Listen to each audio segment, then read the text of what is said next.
فكر في أي ابتلاء ممكن يبتلى به الإنسان، تجد أن النبي صلى الله عليه وسلم قد ابتلي بذلك. لكن كيف كان حاله مع تلك الابتلاءات؟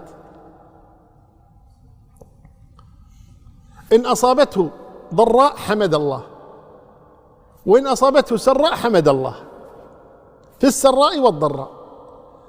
فكان إذا أصابه ما يسره قال الحمد لله الذي بنعمته تتم الصالحات، وإذا أصابه ما يضره قال الحمد لله على كل حال، دائما يحمد الله تبارك وتعالى. وهكذا يجب على المؤمن أن يحمد الله في كل أحواله، حتى إذا أصابتك الضراء قل الحمد لله على كل حال، وإن أصابتك السراء قل الحمد لله الذي بنعمته تتم الصالحات.